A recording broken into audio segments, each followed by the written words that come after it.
Welcome back. I'm Tyler, you're watching Scarfing Scarves, and welcome to the 32nd installment of Last Week Lolita News. At the top of the segment, Angelic Pretty launched a made-to-order for Sweetie Violet. This will have absolutely no effect on the secondhand market. Prepare to pay with your body if you missed the pre-order or don't want to wait until November to receive your floral print, because AP gets its kicks in scheduling re-releases at the exact point in time most likely to make its customer base look into selling vital organs for fucking posies. Frack me if all it took were a bunch of flowers to temporarily overlook the fact that this bust looks like it was sized for a couple of cashews at best. Someone phone the itty bitty titty committee. This one takes the cake for the time being until the very next time they decide they want to fuck with the entire Western community in general. Reports are split on whether it's raining or tall girls are quietly weeping over the dress designed to hit their boobs like the fucking equator. This isn't even to mention this creatively colored collaboration between Pixar and Angelic Pretty. It's about time someone made rodeo clown lingerie. Someone made this a thing, and now what little faith I had for some sense of human dignity has been dashed on the rocks of this bovine bacchanalia. Moving right along, AP's release of Space Lollipop was a roaring success. This is primarily due to the fact that space prints are best prints, except for this weird ruffle at the bottom. Where's my planet-shaped lace? Why would you cut this thing like jewelry jelly? Someone explained to me whose idea it was to forego awesome lace options for this exhibitionist petticoat aesthetic. The petty goes under the dress. It does not flash the general public like a spring break college student experimenting with the thin line between self-expression and sporadic boobing at drunken strangers. Meanwhile, Hanuli's marching to the Black Parade, Moiety broke out the tit crosses for the stellar deal of $300, and Meta's being Meta with a Miracle Nikki collab made exactly so that there's an awkward amount of white space at the hem not seen on the model, which is still easier on the eyes than this outlet for smuggling Christmas hams. You work those dolly hooker heels, Meta. You work them like only a person willing to smuggle pork products out of an unsuspecting grocery store can. As that about wraps up the week, we turn towards Last Week Lolita News' next special segment. I apologize in advance for any ensuing nausea. There will be no responsibility on my part if you ignore this warning and plunge into the deep end of what the ever-loving fuck is wrong with the human race. Welcome to Schrödinger's Sissy. It all started in Lolita humor. Someone shared a post from Truck Drivers USA. The subject of the photo seems to be of a frilly variety, and the community was ready to celebrate the addition of a potential Lolita trucker into its ranks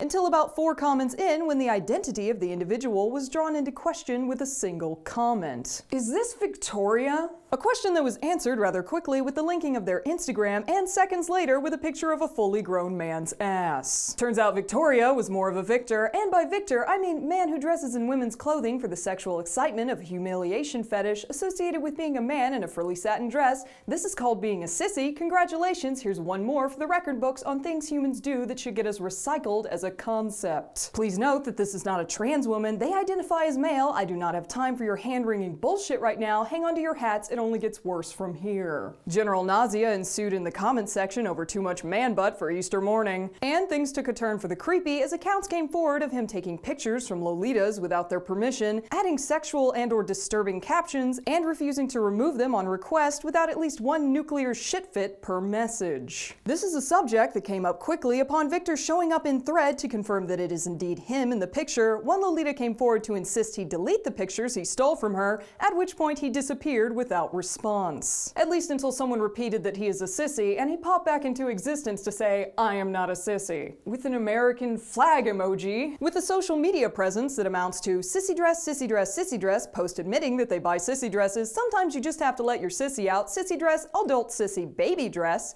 yet more sissy dresses, petticoat combo breaker that will make your eyes fucking bleed, sissy in attack mode, fucking sissy dress, sissy butt pic because never forget, and post to end all posts. Good morning from California. I thought I'd dress as a little girl wearing 6 petticoats and a beautiful, beautiful sissy dress and honey blonde hair and a beautiful bow, and I love you too. There's not enough vodka for this. That happened. This is followed by an emoji-ridden post about their support for Donald Trump and their resistance against gay marriage because being gay is apparently of the dark side and respecting the Muslim faith will get you blocked, which they immediately contrast by claiming to be a lesbian because they like pink and girls are their best friends. First, no. Second, that is the dumbest thing I have ever read except for this post, which reads, "Nobody knows what Jesus Christ looks like. Why do artists have to make Jesus Christ look so creepy horrible to look at with a beard? There must be a picture of Jesus Christ with a beard. He cannot be lazy. He has to be beautiful like me." I mean, there's generally illiterate, and then there's if you shook this idiot, I swear you would hear something rattle in his fracking skull. This is followed by revelations that this individual likes to send unsolicited dick pics to unsuspecting women. Apparently some of them involved an artistic flourish in the form of plastering his nether regions in white tape, because that is something a well-adjusted human being does. And shortly after, pictures of the obvious skeevy nature of his social media are brought to his attention with a single question: "Want to explain these?" To which his reply was a very understandable, "Yes, rainbow flower American flag." That's it.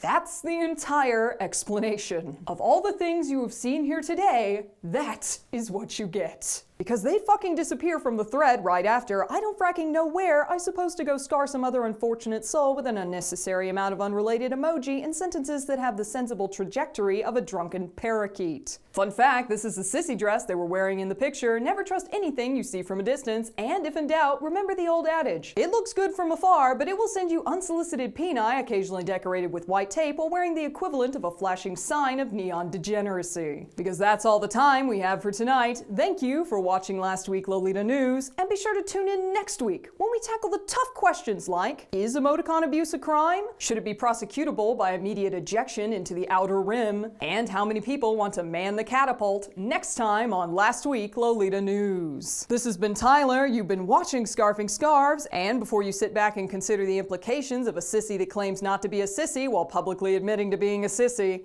you should know that this show is sponsored in part by Lolita Des, a secondhand Lolita and J fashion shop based in Japan with excellent English-speaking staff and an official sponsor for Last Week Lolita News. Lolita Des, when Schrödinger's Sissy explores the outer reaches of depravity on one of your photos without your permission and all you want is pretty clothes to fill the newly charred hole in your soul, they have brand. Link to their shop below, and to wrap this up with a big fracking bow, I'd like to thank my patrons for enduring this most recent marathon of verbosity.